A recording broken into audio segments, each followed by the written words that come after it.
نرحب بضيفتنا الكريمة الدكتورة يمامة زهير الرواس، اختصاص طب الأسرة. صباح الخير دكتورة. أهلا، صباح الورد نورتينا. والعافية عليكم وعلى كل متابعيكم. صباحكم عافية إن شاء الله. شكرا للجميع إن شاء الله. طبعا تعرفي الموضوع حلقتنا اليوم موضوع جدا شائع خصوصا بين النساء اللي هو سرطان الثدي، وأهمية التوعية بهذا الموضوع أيضا يعني لما له من أهمية يعني كانتشار.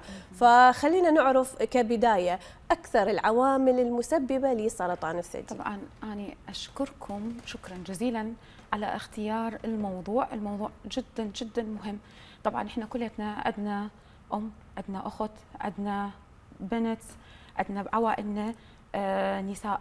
وطبعا إذا المرأة هي نفسها ما كانت تاخذ الوعي الكافي بما هو سرطان الثدي وكيف اكتشافه ومتابعته وعلاجه، هنا ممكن انه تفقد حياتها.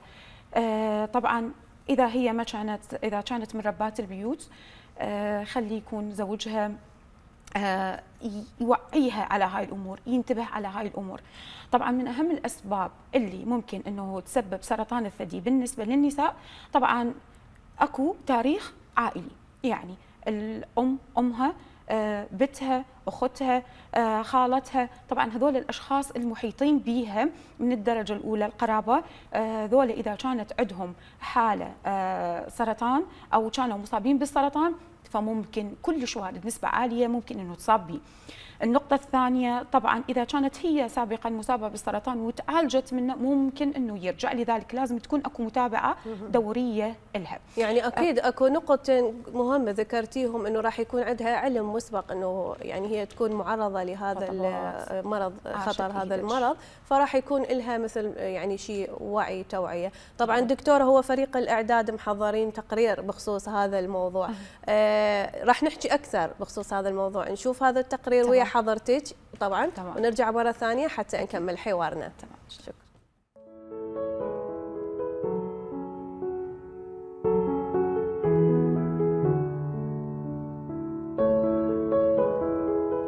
سرطان اتخذيا إلى خاتشا من سرطان بايشجو كواراثة تخذيا نشي وهاوي آها أتشا بوش بريسا جو نشي جو تيول وذيتا أبي بكيرتا إلى من أن قيواثة سمسامي والبوذ مطكستا تدخل مانا تيوليتا بيشي طبي بآها مرعى كل تري ينتري وبلقي مليون برصوبي جوشيتا وهر هادخ بيشي طبي أبي أب دخري إلا بصورتا بشبا صورتا من نشي خوشي سبابت آها سرطان بيرتوثا من آواهي ساما زودة ونشت اتلي آها مرعى مع ودي الطبيتة بنوني ويرتوث طبيتة بآها مرعى إلى بعورتة شنة ساما زودة وبريشايث بعورتة خمشي شنة وهر هادخ إذ سبابي خينة وعلاثة مغدورة وشمينوثة بغرة وشتيثة جغاري وهر هادخ شتيثة كخلة وبريشايث مغدورة كهاوي لا نقدة من أرخاثة بشطاوي قانطرتا على الخيوثة خلمانيتا وطوتا إلى أصلي طيوثة بطوكاسة وهر هادخ خلتة دمي خولتا مطوكستا وشويوثة نيتا ومبصرتا من شتيثة كخلة وجغاري وهر هادخ قيامتا بصخصيتا أمينتا كل خامثخة من زونة أخ كل اشتاير خيقاطوسة وبريشايث صخصيتا تخذيا الماموغرام هاود معود على غزيته بكيروثة وكل شخلابت كهاوي قاوي غزيته بكيروثة إلى من أن قيواثة إلى غذابا سعته أن قي ترابة ومزيدة من فرستة نصيخوثة وسمسامة وما بصرة من قنطة آها مرعى عيروثة نشي بمردوثة سرطان تخذيا إلى خمن أن قيواثة رابقة مبصرتها من قنطة وغزيته بكيرتا وما رمتها من فرستة سمسامة وكنيواثة درخقتها منه كانت شخصيته دورة نيتا أخذ متخرن إلى رابا أنيقيتا.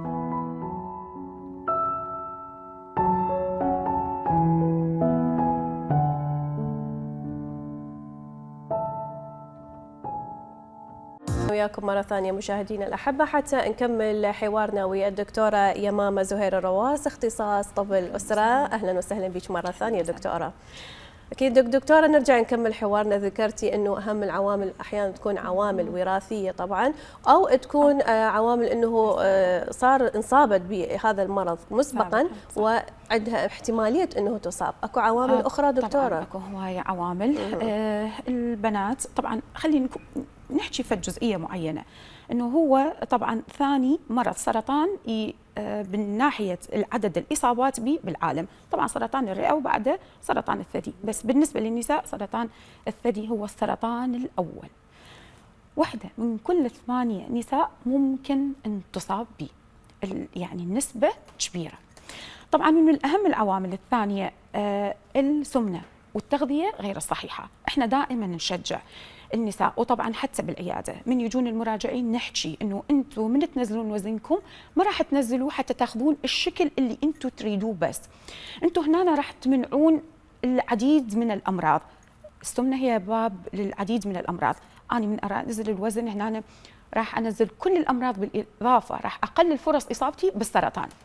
التغذيه والتغذيه السليمه، اختيار الغذاء، ايش قد ما يكون الغذاء صحي، على الرغم انه يكون ممل بعض الاحيان، انه يقول لك خضار مشوي ما مقلى، لا مو طيب، بس فعلا الاكل المقلي او اللي تزيد بنسبه المقليات خلال اليوم او خلال، يعني يعتبر كنظام غذائي انه شخص ياكل كله مقلى مثل ما نقول بالعامي، طبعا هذه تزيد فرص اصابته بالسرطان. لذلك ايش قد ننصح انه يكون الاكل يقل ويكون طبيعي. البنات اللي تصير لهم مثلا تجيهم الدوره قبل غيرهم باعمار مبكره، طبعا هذول تزيد فرص اصابتهم. ممكن النساء اللي تتاخر عندها انقطاع الطمث، طبعا هذه همينه ممكن انه تزيد فرص اصابتها. طبعا التدخين عامل كلش مهم، تعرض للاشعاع، التعرض المستمر للاشعه، الشخص ايش قد ممكن انه يتعرض للاشعاع او اماكن بيها اشعاع، طبعا هذه ايضا تزيد فرص اصابتهم بسم الله طبعا بالسرطان. قالوا انه الادويه الهرمونز اللي تستخدمها النساء كمانع للحمل ممكن انه تصاب، صحيحه هي، بس حاليا الادويه اللي تستخدم تقل بها نسبه الاستروجين، فبالتالي تقل فرص الاصابه بالسرطان، سواء كانت تستخدم كمانع او حتى الادويه الهرمونيه تستخدم بعد انقطاع الطمث حتى تعدل او تقلل من الاعراض اللي تصير للمراه. همينه قلت بها نسبه الاستروجين، ممكن تكون مسبب الى حد ما، لكن الجرعه اكيد انقاست وانحطت بشكل صحيح حتى تقلل من فرص الاصابه بالسرطان. أكيد طبعا. هذه اغلب تقريبا نقول العوامل اللي ممكن او المسببات اللي سبب سرطان الثدي. يعني اذا اكو اللي عندهم امكانيه انه يكون عندهم يحذرون من هذا الموضوع، يعني حتى يعني تقي نفسها، لكن اللي ما عندها اصابه مسبقه بالمرض وايضا ما عندها حاله وراثيه، شلون راح تعرفين؟ طبعا اكيد بالنسبه للنساء فوق ال40 اكو فحص يسمى الفحص المبكر او برنامج هو فحص المبكر عن سرطان الثدي. النساء فوق ال40 يفضل انه تكون لها زياره سنويه لاجراء فحص الماموغرام، هو عباره عن اشعه خاصه للثدي، هذه حتى تكتشف بها اكو عقد او لا. طبعا هذا برنامج الكشف المبكر، بس المراه حتى طبعا ينصح بالفحص الذاتي للثدي. نعم. يعني باي عمر كان؟ من تبلغ البنيه يفضل، لانه اكو فرص ممكن تصير، وخاصه اذا كانت اكو عوامل وراثيه. يعني واحده من الاسباب اللي احنا ذكرناها، ممكن الام ما تصاب بالسرطان، بنتها اللي تصاب قبلها، فممكن تزيد فرص إصابة الأم. يعني الأعمار اللي تكون ممكن بعد ال20 بعد ال18-20 لازم أنه يكون أكو فحص ذاتي للثدي. شلون؟ طبعا راح تكون بباطن اليد، أهم شيء تكون 3 أصابع الوسطية، وطبعا يكون للثدي من الخارج إلى الداخل بحركة انسيابية، طبعا ضغطة خفيفة بس مجرد حتى تحس أكو عقدة أو لا. هذه نقطة طبعا، وعادة ما تصير بعد 3 أيام من انتهاء الدورة الشهرية، حتى تكون أي ورومات موجودة هرمونية، يعني يفضل هذا الوقت تسوي هذا الفحص بالضبط، وشهريا حتى الورم الموجود بالثدي يفش، فبالتالي بعد 3 أيام من الدورة طبعا من انتهائها راح يكون اكو فحص وفحص سليم. طبعا هي بيها عدد من الوضعيات حتى تكون اسهل بالفحص، وهذه ممكن انه نشرحها. عندك بالنسبه للنساء اللي انقطعت عندها الطمث، طبعا مهم انه تسويها يوم، تخصص يوم واحد بالشهر، هي ما عندها دوره راح تكون، فبالتالي يوم مخصص بالشهر شهريا تسويها هاي الفحص، كلش مهم طبعا. طبعا الرجال احسن حظا طبعا بعدم اصابه يعني نقول بنسبة إصابتهم بالسرطان. ممكن أن يصابون بسرطان الثدي لكن من نسبة 1 إلى 1000.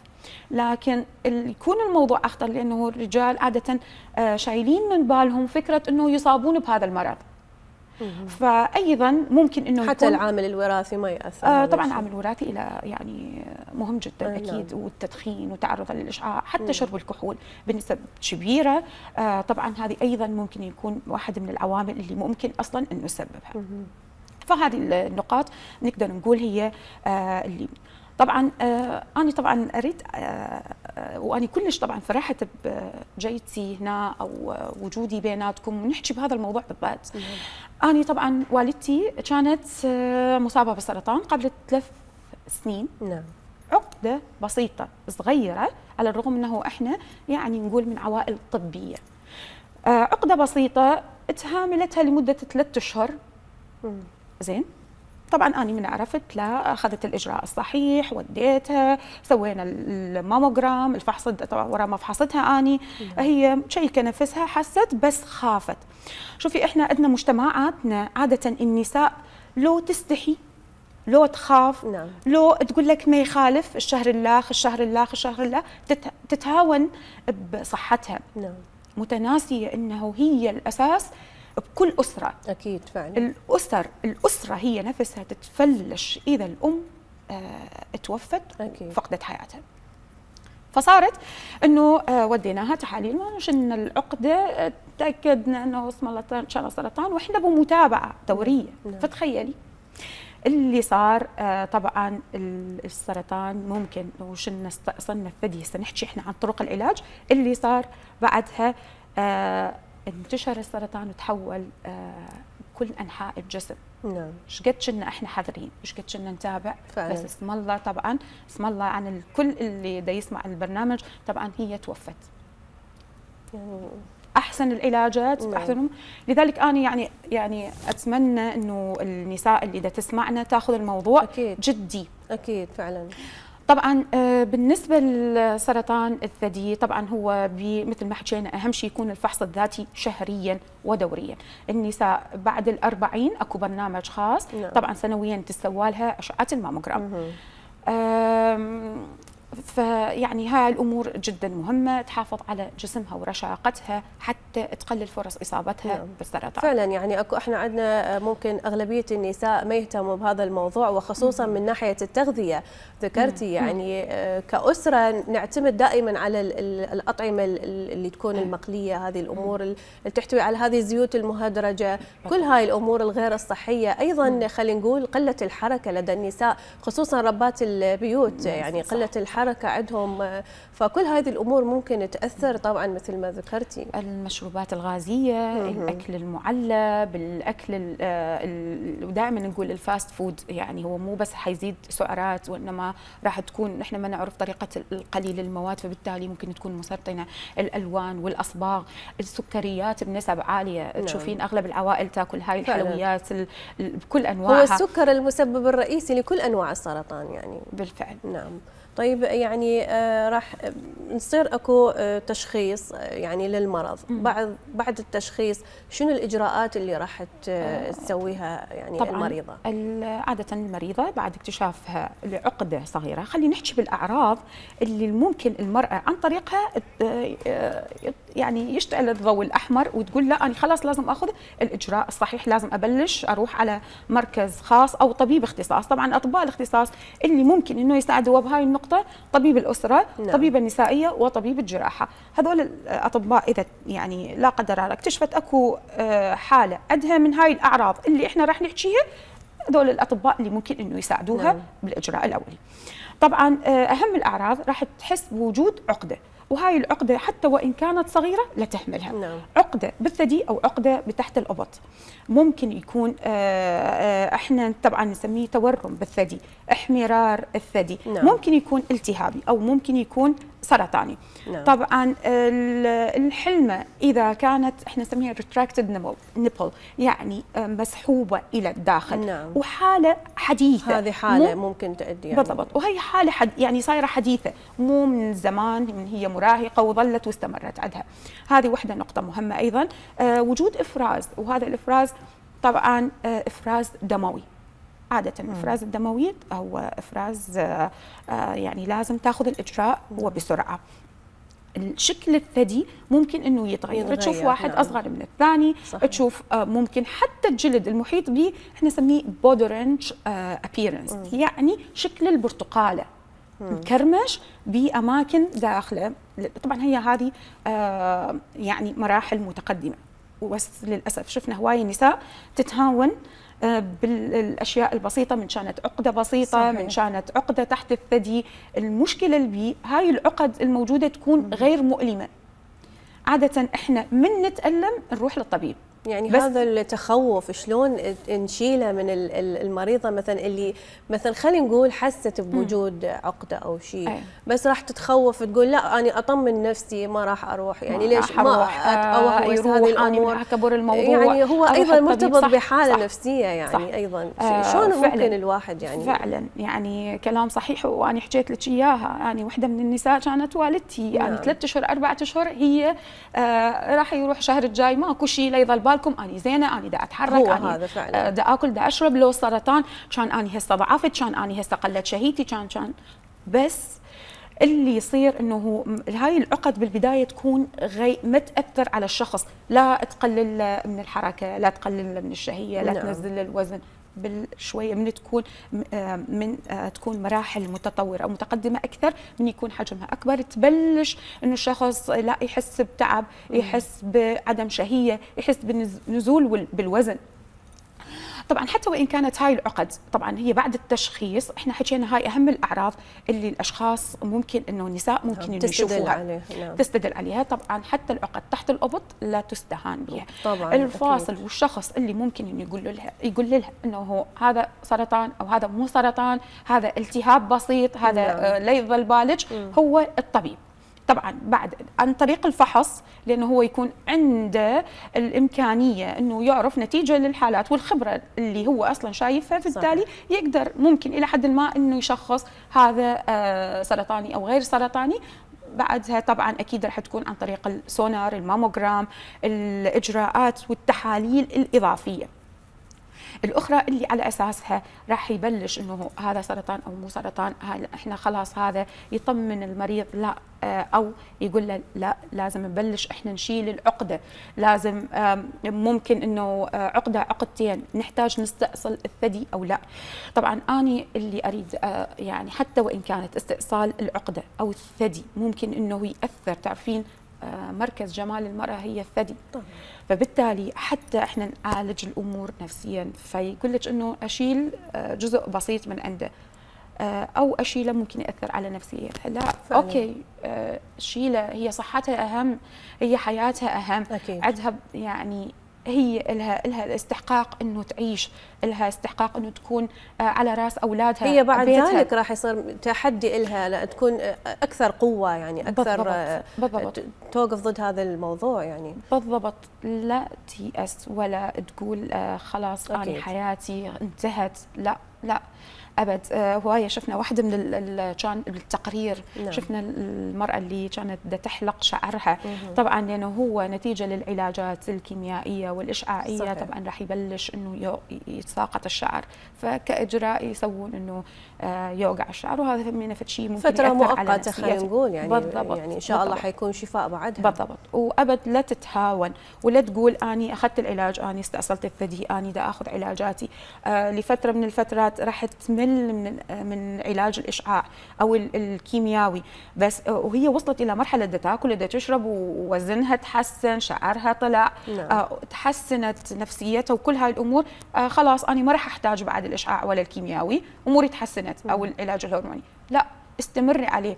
المتابعه اللي تصير كل 6 اشهر او كل 3 اشهر او السنويه جدا مهمه، لانه ممكن ان يتحول السرطان، ممكن انه يتغير، ممكن انه ينتشر بجميع انحاء الجسم وهي ما راح تعرف، وتوصل مرحله خلاص الخساره تكون كبيره. نعم.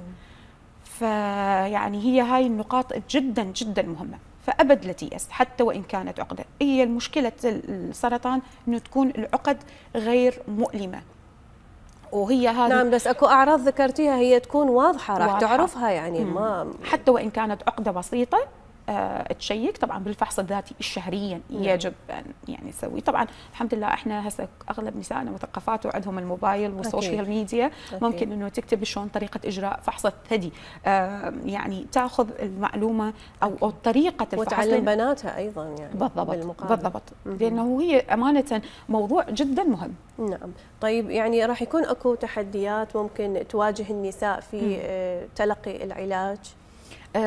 شوفي، هو أهم تحدي هي تخاف تستأصل الثدي، تخاف من تساقط الشعر، هاي الأمور النفسية. طيب. تخاف العالم تباوع لها بنظرة الشفقة. طيب. لا، إذا هنا راح يظهر دور الأسرة بالضبط. كشخص داعم، كأسرة داعمة إلها. بالضبط. أهمية هذا الدور. طبعا الحالة النفسية أو الكلمات السلبية أو الشفقة اللي تتعرض لها المرأة، طبعا هذه راح تهبط وتقلل من مناعتها، فبالتالي أصلا ممكن أنه تصاب بالأمراض، ممكن أنه يتطور عندها المرض، ممكن أنه ينتشر أكثر. مناعتها عن طريق الحالة النفسية اللي هي بيها راح تنزل. فطبعا الدور العائله والاصدقاء والاهل والابناء جدا، والزوج كلش مهم. طبعا هي تنتظر من الزوج انه تسمع كلام تشجيع، انت يعني اساسيه ببيتنا، احنا بلياتش يعني شايف اللي يقول انت بلياتش احنا ما راح نقدر نعيش، ما يعني حتى تحس انه هي لازم تستعيد صحتها، لازم تكون قوية. أكيد. لازم تاخذ علاجها حتى وإن كان مؤلم، يعني الله يكون بعونهم. أكيد. تاخذ العلاج حتى تستمر وتبقى وتداوم على يعني المتابعة حتى تبقى هي منورة بيتها، هي أساس وعمود بيتها. فلازم يكون وقوف الأبناء، الزوج، الأهل، الأصدقاء. نعم. بالكلمات الإيجابية، بمتابعتها للعلاج. لا تكون بس متابعة إنه ها أخذتي علاجك، ها سويتي، لا، شلونك اليوم، زينة، أخذتي العلاج، نحتاجك، يعني أكيد. الكلمات الطيبة والتشجيع، وعدم اعطائها بصمه انه هي مصابه، هي يعني الله مصابه بالسرطان، يعني هي الله يكون بعونها. فابد المراه لا تتهاون من تشوف اي عقده بسيطه، من اي عقده تحت الثدي، من اي عقده تحت الابط، العفو، من اي تغير. حتى التقشرات ممكن تصير على الحلمه. اكو واحده من السرطان، انواع السرطان يكون مثل اللي يصيب الحلمه. نعم. فيكون مثل التقشر او تغير باللون، او يكون جلد الحلمه اخشن. نعم. طبعا هذه اغلبها تتعالج، مرات يروحون على اطباء جلديه او شيء، يعني لانه تكون الاعراض قريبه من التهاب فطري او غيرها. نعم، ما راح نقول خاصه للمرضع، خلينا نقول ممكن انه او ممكن انه تصير هي هنا ممكن تكون نوع من انواع السرطان. فلازم انه تكون اكو متابعه.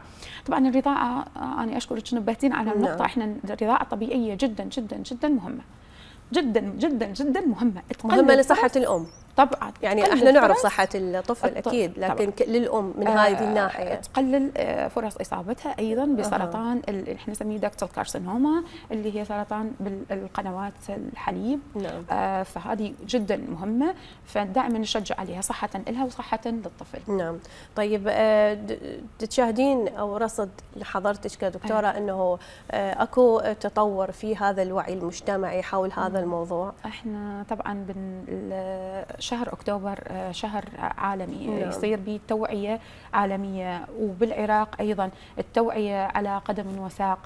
الكل يبلش يوعي. احنا ما نحتاج، واحنا دائما نقولها، احنا ما نحتاج التوعية خلال شهر أكتوبر. هسه انتم حضراتكم اختاريتوا أكيد. حتى وإن كان بشهر التاسع، فأنتم ما اختاريتوا فقط بشهر أكتوبر. التوعية لازم تكون سنوية على مدار السنة. أيام السنة. نعم. بس شهر أكتوبر هو يعني اختير حتى يصير به التوعية بشكل مركز وبشكل يعني ينطول أضواء.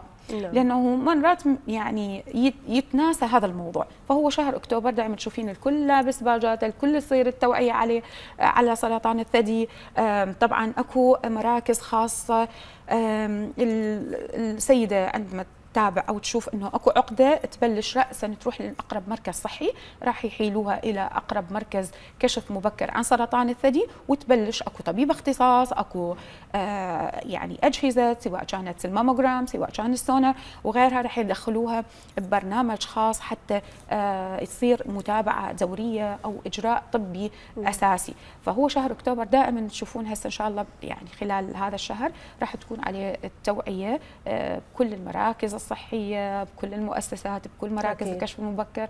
وعاده السيده تختار هاي الوقت تنتبه انه لا انا لازم اني هسه فوق ال40 لازم يعني ابلش. تعرف كل ايام السنه حتنتبه هذا الشهر انه هذا الشهر مالتي مخصص لي، خلي اروح افحص، خلي اروح اشيك، وتصير مثلا انتبهت على اعلان، انتبهت على تلفزيون، نعم انتبهت صحيح. فيعني تروح وتشيك وهذا اوكي هم زين على الاقل. نعم. يحتاج نزيد الاشهر شوي. بالضبط انه يحتاج انه تكون اكو نعم. توعيه نستمر على أكيد. هالموضوع هذا. وطبعا نحن يعني اكيد امانه اي شخص يحتاج اي توعيه ان شاء الله اكيد ما نقصر، واي موضوع يحب انه يستفسر عنه اكيد يعني اكيد كل الاطباء اكيد بخدمه.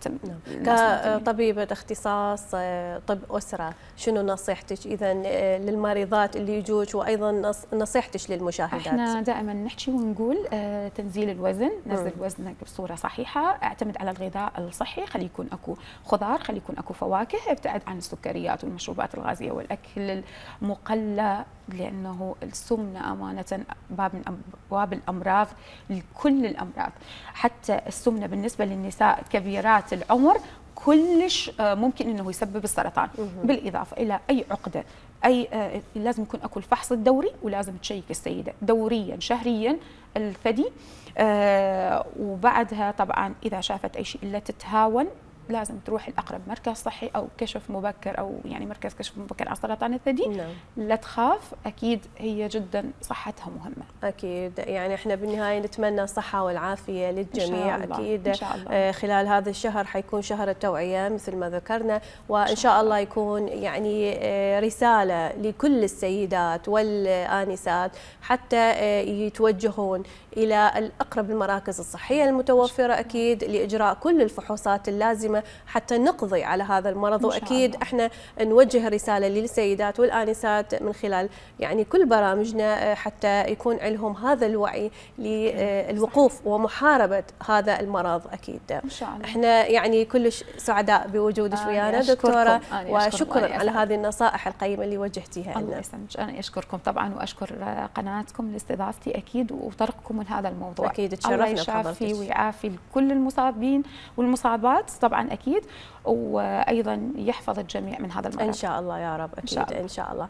أكيد مشاهدينا الأحبة يعني موضوع جدا مهم حبينا نوعي عنه طبعا مع دكتورتنا العزيزة يمام زهير الرواس، اختصاص طب الأسرة.